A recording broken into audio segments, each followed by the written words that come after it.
नमस्कार। आज हम एक ऐसी कहानी की गहराइयों में उतरने वाले हैं जो डर, अंधेरे और अनजाने रहस्यों से भरी हुई है।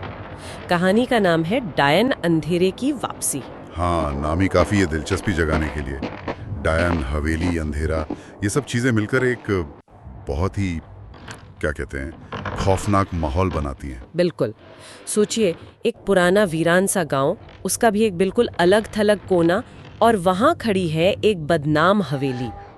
गांव वाले उसे डर से कहते हैं डायन की हवेली।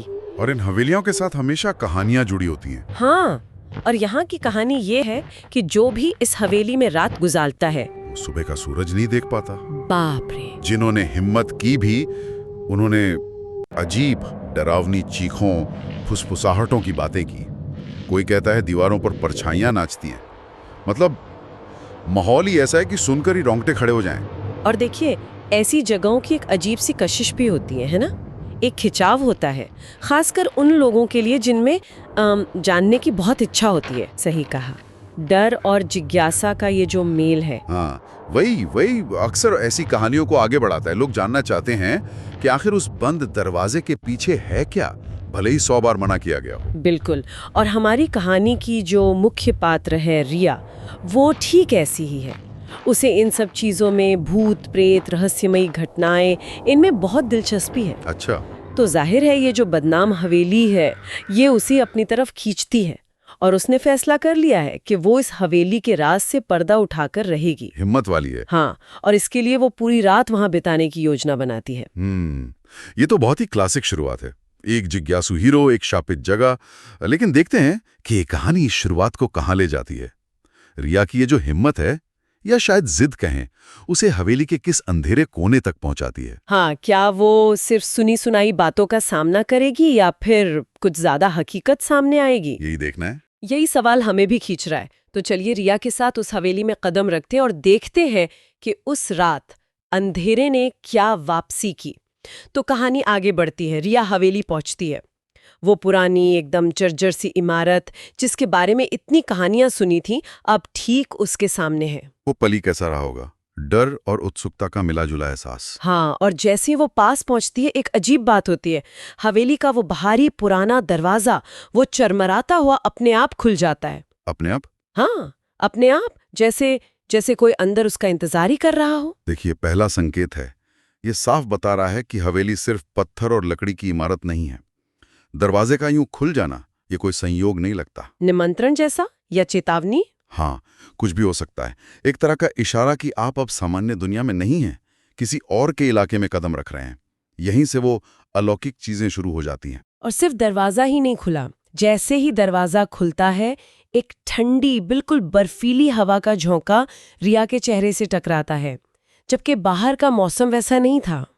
और फिर कहीं आसपास से, जैसे हवा में तैरती हुई एक धीमी रहस्यमय फुसफुसाहट उसे सुनाई देती है।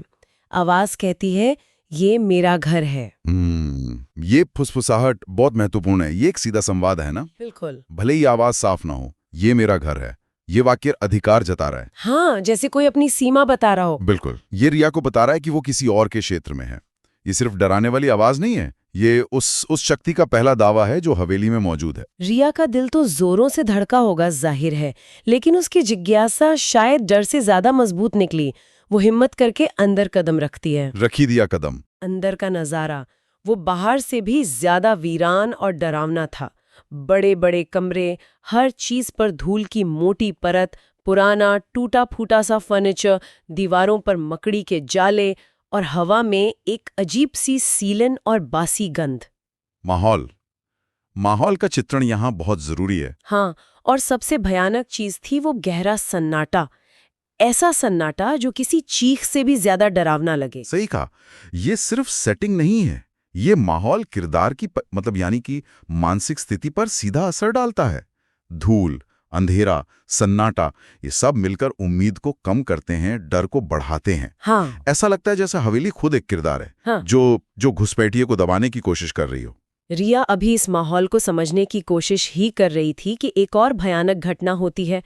अचानक बिना किसी वजह के हवेली की दीवारें कांपने लगती हैं। कांपने लगी मतलब भूकंप जैसा? हाँ, जैसे कोई अदृश्य ताकत पूरी इमारत को हिला रही हो। ये कोई हल्की कांपन नहीं थी, ऐसा लगा मानो हवेली खुद गुस्से में हो या दर्द में। दीवारों का हिलना ये सिर्फ एक डरावना इफेक्ट नहीं है, ये अस्थिरता का प्रतीक है। ये दिखाता है कि रिया जिस जगह पर है वो भरोसे लायक नहीं है। वो कभी भी बदल सकती है, ढह सकती है। सुरक्षा का जो थोड़ा बहुत एहसास था वो भी खत्म। और इसी कांपती हुई हवेली के एक अंधेरे कोने में उसे वो चीज दिखती है जिसका जिक्र गांव वाले दबी जुबान में करते थे, एक साया। आ गया साया। लेकिन ये सिर्फ कोई धुंधली सी परछाई नहीं थी, इसका एक स्पष्ट और बहुत भयावह रूप था। कहानी में लिखा है, लंबी काली अंदर धसी हुई आंखें, बिखरे हुए उलझे हुए घुंघराले बाल और होठों पर एक ऐसी खौफनाक मुस्कान जो दोस्ती की नहीं होती। ओह, वो मुस्कान जैसे शिकार को देखकर आती है, वैसी।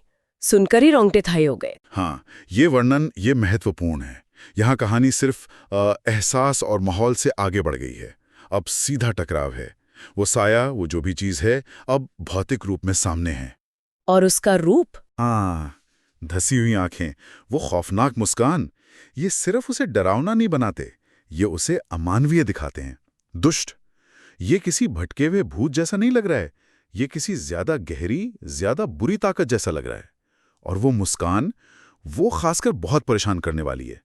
वो इंटेलिजेंस का, द्वेष का संकेत देती है। इस साये को देखकर रिया की हालत क्या हुई होगी, अंदाजा लगाना भी मुश्किल है।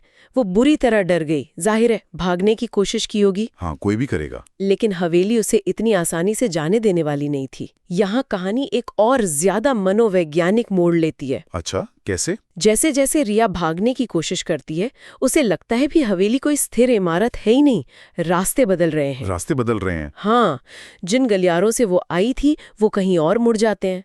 जिन कमरों से गुजरी थी वो या तो गायब हो जाते हैं या बिल्कुल बदल जाते हैं। वो रास्ता भूल जाती है, जैसे एक कभी न खत्म होने वाली भूल भुलैया में फंस गई हो। बाप रे। और इतना ही नहीं, कभी कभी तो फर्श भी अपने आप खिसकने लगता है, जैसे उसे गिराने के लिए या रोकने के लिए। ये बहुत दिलचस्प है। ये सिर्फ भूत या हरकतें नहीं है, ये एक सोचा समझा मनोवैज्ञानिक हमला है। डिसोरिएंटेशन जिसे कहते हैं, दिशा भ्रम पैदा करना। ये शिकार को तोड़ने का एक बहुत कारगर तरीका है। हाँ, जब आप भागना चाहें और रास्ता ही ना मिले। बिल्कुल, जब आपकी जानी पहचानी जगह ही बदल जाए तो आप कितने असहाय महसूस करेंगे।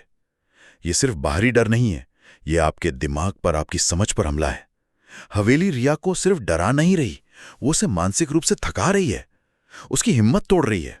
और इस भयानक भागदौड़ और भ्रम के बीच दीवारों के अंदर से दबी हुई दर्द भरी चीखें गूंजने लगती हैं। हाँ, चीखें भी। हाँ, जैसे हवेली की दीवारों में पुरानी आत्माएं कैद हों और वो भी दर्द में हो।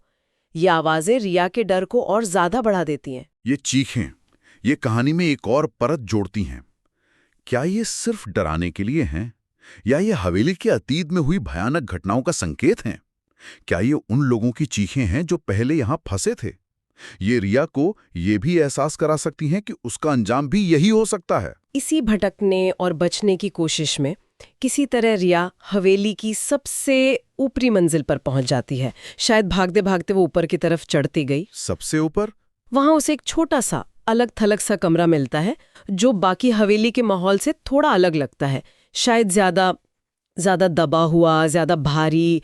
वो हिम्मत करके दरवाजा खोलकर अंदर देखती है, और जो नजारा उसके सामने आता है वो शायद अब तक के अनुभवों में सबसे ज्यादा खौफनाक है। क्या देखती है वो? कमरे की दीवारों और फर्श पर खून के पुराने गहरे धब्बे साफ दिखाई दे रहे हैं। खून के धब्बे? हाँ, और दीवारों पर अजीब डरावनी तस्वीरें टंगी हैं, शायद उसी डायन की जिसके नाम से ये हवेली जानी जाती है। ये कमरा जैसे हवेली का काला दिल हो। ये कमरा कहानी का केंद्र बिंदु हो सकता है। खून के धब्बे ये साफ बताते हैं कि यहाँ सिर्फ डर नहीं बल्कि असली हिंसा हुई है। ये हवेली के भूतिया होने की वजह को और पुख्ता करते हैं। और वो तस्वीरें, हाँ, और डायन की तस्वीरें, ये संकेत हैं कि रिया अनजाने में ही सही शायद उस शक्ति के स्रोत के सबसे करीब पहुंच गई है। ये कमरा शायद वो जगह है जहां डायन की शक्ति सबसे ज्यादा केंद्रित है। और जैसे ही रिया ये सब देख रही होती है, उसे एहसास होता है कि वो उस कमरे में अकेली नहीं है। ओह! वही भयानक साया जिसकी वो खौफनाक मुस्कान उसने पहले देखी थी, अब धीरे धीरे उसी कमरे में उसकी ओर बढ़ रहा है। अब आमना सामना। हाँ, अब कोई भागने की जगह नहीं है, कोई भ्रम नहीं है। खतरा बिल्कुल सामने है, नजदीक आ रहा है। ये टकराव का चरम बिंदु, क्लाइमैक्स। अब तक हवेली रिया से खेल रही थी, उसे भटका रही थी, लेकिन अब उस कमरे में आमना सामना तय है। और साय का धीरे धीरे बढ़ना ये तनाव को और बढ़ाता है। वो तुरंत हमला नहीं कर रहा, जैसे रिया के डर का मजा ले रहा हो। इस भयानक डर और बेबसी के आलम में जब लगता है कि मौत सामने खड़ी है, रिया को अचानक अपनी दादी की सिखाई भी एक पुरानी बात याद आती है। दादी की बात? हाँ, दादी ने उसे कभी एक खास मंत्र सिखाया था और कहा था कि ये बुरी शक्तियों से, खासकर डायन जैसी ताकतों से रक्षा करता है। अच्छा, मंत्र? उसके पास और कोई चारा नहीं था, शायद यही आखिरी उम्मीद थी। वो अपनी सारी हिम्मत जुटाती है, आंखें बंद करती है और कांपती हुई आवाज में वो मंत्र पढ़ना शुरू कर देती है। यहाँ कहानी में एक दिलचस्प मोड़ आता है। हाँ, देखिए, आधुनिक जमाने की जिज्ञासा का सामना हो रहा है पारंपरिक ज्ञान या विश्वास से। हाँ, क्या वाकई मंत्रों में शक्ति होती है, या ये सिर्फ इंसान के विश्वास की ताकत है जो उसे मुश्किल समय में हिम्मत देती है? अक्सर हॉरर कहानियों में ये दिखाया जाता है तर्क बनाम आस्था, विज्ञान बनाम अलौकिक। देखना होगा कि इस कहानी में विश्वास कितना कारगर होता है। जैसे ही रिया मंत्र के शब्द बोलना शुरू करती है, हवेली की प्रतिक्रिया और भी भयानक हो जाती है। जैसे उसे ये मंत्र पसंद न आया हो। प्रतिरोध कर रही है हवेली। हाँ, पूरी इमारत पहले से भी ज्यादा जोर जोर से कांपने लगती है। दीवारें इतनी हिलती हैं मानो अभी ढह जाएंगी। कमरे में अंधेरा और भी ज्यादा गहरा हो जाता है, जैसे सारी रोशनी को सोख लिया गया हो। माहौल एकदम तनावपूर्ण, भयानक। ये प्रतिक्रिया दिखाती है कि मंत्र का कुछ असर तो हो रहा है। बुराई उसका विरोध कर रही है। ये लड़ाई सिर्फ रिया और साय के बीच नहीं रह गई, अब ये दो शक्तियों के बीच है, मंत्र की शक्ति और हवेली की वो दुष्ट शक्ति। अंधेरे का गहरा होना भी वो प्रतीकात्मक है। बुराई अपनी पूरी ताकत से हावी होने की कोशिश कर रही है। रिया मंत्र पढ़ती रहती है, हिम्मत नहीं हारती, और फिर अचानक एक तेज झटका लगता है, जैसे कमरे में कोई अदृश्य विस्फोट हुआ हो। और उसके बाद शांत। हाँ, बिल्कुल शांत। कंपन रुक जाता है, अंधेरा थोड़ा कम होता है। रिया डरते डरते आंखें खोलकर देखती है तो वो भयानक साया गायब हो चुका है। गायब हो गया। तो लगता है मंत्र ने काम कर दिया। साया पीछे हट गया या शायद नष्ट हो गया। रिया तात्कालिक खतरे से बच गई। बच तो गई, लेकिन यहां एक सवाल उठता है, क्या ये जीत पक्की है? क्या डायन की शक्ति पूरी तरह खत्म हो गई या उसे सिर्फ पीछे धकेला गया है? अक्सर ऐसी कहानियों में बुराई इतनी आसानी से खत्म नहीं होती। बिल्कुल, और यही बात रिया को भी महसूस होती है।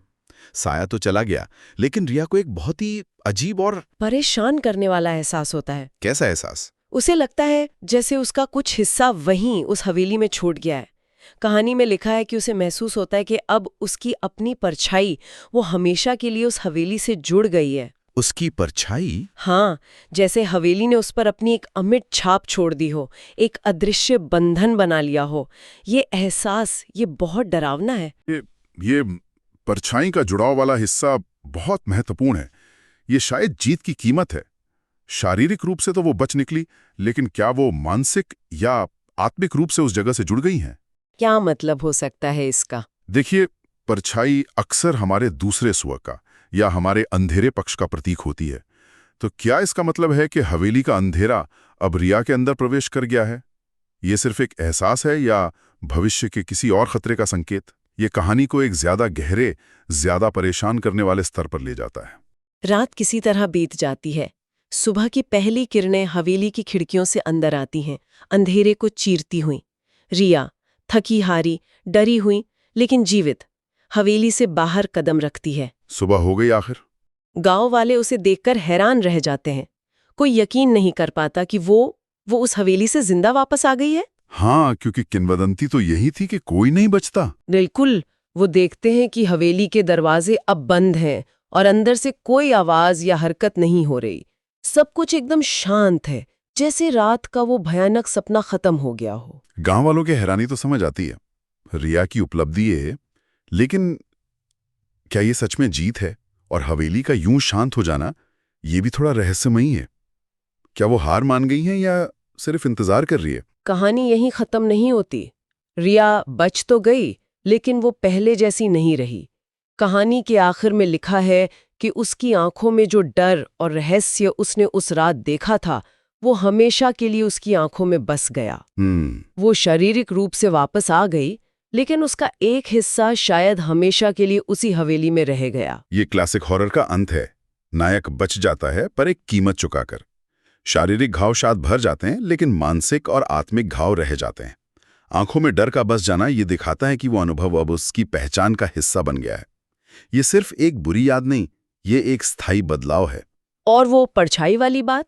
हाँ, और वो परछाई वाली बात, वो सवाल बना रहता है। और यहीं पर कहानी हमें एक बहुत ही बेचैन करने वाले सवाल के साथ छोड़ देती है। सवाल ये है, क्या रिया सच में सुरक्षित है या डायन अब उसकी छाया में हमेशा के लिए बस गई है? उफ, ये खुला अंत कहानी को और भी ज्यादा प्रभावी बनाता है ना। ये डर को हवेली की दीवारों से निकालकर हमारे साथ भेज देता है। हाँ, ये सोचने पर मजबूर करता है। बिल्कुल, ये सोचने पर मजबूर करता है कि बुराई का स्वरूप क्या है। क्या उसे सच में हराया जा सकता है, या वो सिर्फ अपना रूप बदल लेती है? क्या वो बाहरी खतरे से बदलकर हमारे अंदरूनी डर या हमारे जख्मों का हिस्सा बन जाती है? ये सवाल ज्यादा डरावना है, क्योंकि इसका कोई आसान जवाब नहीं है। तो ये थी कहानी डायन अंधेरे की वापसी। एक लड़की की हिम्मत, एक भयानक हवेली का रहस्य और एक ऐसा अंत जो जवाबों से ज्यादा सवाल छोड़ जाता है। हाँ, ये दिखाती है कि कुछ जगहों का अंधेरा सिर्फ दीवारों तक ही नहीं रहता, वो देखने वाले की रूह तक पहुंच सकता है। बिल्कुल। और ये कहानी हमें डर के मनोविज्ञान पर भी सोचने को मजबूर करती है। जब कोई इंसान किसी इतने भयानक अनुभव से गुजरता है, तो उसका असर कितना गहरा और स्थायी हो सकता है। रिया की परछाई का हवेली से जुड़ाव। हाँ, वो जुड़ाव, क्या ये पोस्ट ट्रॉमेटिक स्ट्रेस का एक रूपक है, जहां पीड़ित हमेशा उस घटना से जुड़ा हुआ महसूस करता है? या कहानी हमें सचमुच एक अलौकिक संभावना की ओर इशारा कर रही है कि बुराई आपके साथ चिपक सकती है? ये जो अस्पष्टता है, यही इसे यादगार बनाती है। और ये हमें ये भी सोचने पर मजबूर करता है कि हम में से कितने लोग अपने अतीत के सायों के साथ जी रहे हैं, उन अनुभवों के साथ जो हमें बदल गए, भले ही बाहर से सब सामान्य दिखे। ये गहरा विचार है। शायद असली हॉरर बाहरी राक्षसों में नहीं है, बल्कि उन निशानों में है जो वे हमारे अंदर छोड़ जाते हैं। रिया की कहानी हमें इसी असहज करने वाले सच की याद दिलाती है। क्या वो कभी अपनी परछाई से मुक्त हो पाएगी? ये एक ऐसा सवाल है जिसका जवाब शायद कहानी में नहीं, बल्कि हमारे अपने डर की समझ में छिपा है। और अंधेरा कई बार सिर्फ बाहरी नहीं होता,